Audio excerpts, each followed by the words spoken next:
Welcome. Today I'm going to show you how to use charts and sparklines in Excel. Charts give you detailed, customizable visuals like bar graphs, pie charts, and line charts to showcase your data. Sparklines, on the other hand, are tiny charts that live inside a single cell. Here's a simple data set that we'll use to create a chart. Click and drag to highlight the cells containing the data you want to visualize, ensuring you include headers for labels.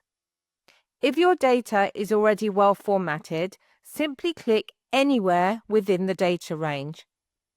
Navigate to the Insert tab on the Excel ribbon. This section provides various chart options such as bar, line, and pie charts.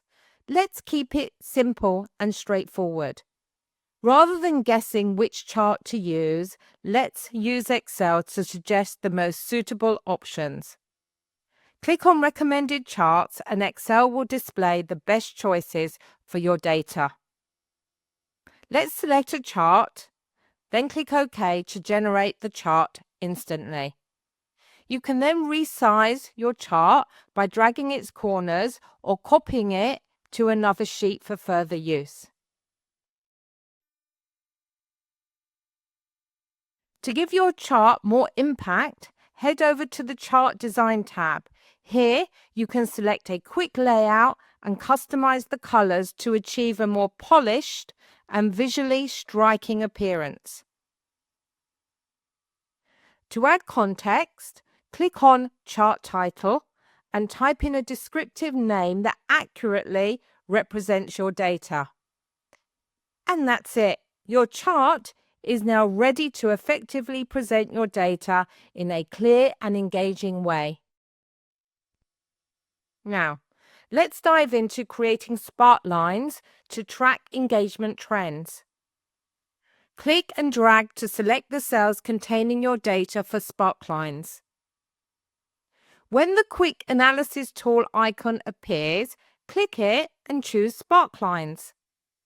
You'll notice that you could also select charts using this method. Let's make them stand out. Navigate to the Sparkline tab to customize your line. You can adjust styles, change colors, or highlight critical data points. For instance, emphasize the highest and lowest points to clarify trends more effectively. You can easily adjust the sparkline and switch to a line format. If you need to remove a sparkline, just go to the Clear option under the Sparkline tab. And that's how you use charts and sparklines in Excel. Charts help you present data visually, while sparklines add quick in-cell insights that make your spreadsheets both powerful and professional. Now it's your turn. Experiment with different chart types and sparklines to discover the best way to represent your data. Thanks for watching.